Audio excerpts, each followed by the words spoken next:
તો ગોંડલ માર્કેટયાર્ડ આગામી તહેવાર તેમજ માર્ચ એન્ડિંગને લઈને 8 દિવસ કામકાજ બંધ રાખશે। ગોંડલ માર્કેટયાર્ડ વિવિધ જણસીની આવકથી ઉભરાયું હોય છે। દર વર્ષની જેમ આ વર્ષે પણ હોળી ધૂળેટીના પર્વ તેમજ માર્ચ એન્ડિંગને કારણે જાહેર હરાજી સહિત યાર્ડનું તમામ કામકાજ બંધ રહેશે।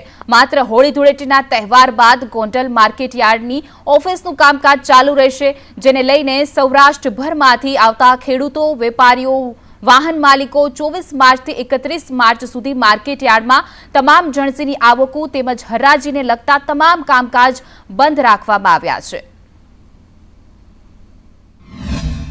Gondal market yard commission agent association દ્વારા દર વર્ષની જેમ આ વર્ષે પણ માર્ચ એન્ડિંગની રજાઓ જાહેર કરેલ હોય તારીખ 25/3 થી 31/3 સુધી માર્કેટયાર્ડનું આવક તથા હરાજીનું તમામ કામકાજ બંધ રહેશે। તારીખ 1/4 થી રાબેતા મુજબ માર્કેટયાર્ડનું કામકાજ શરૂ થશે। માર્કેટયાર્ડ દ્વારા જાહેરાત કરવામાં આવે તે પ્રમાણે ફરી પાછું ખેડૂત ભાઈઓ તથા વેપારી ભાઈઓએ માલ લઈને આવવાનું રહેશે।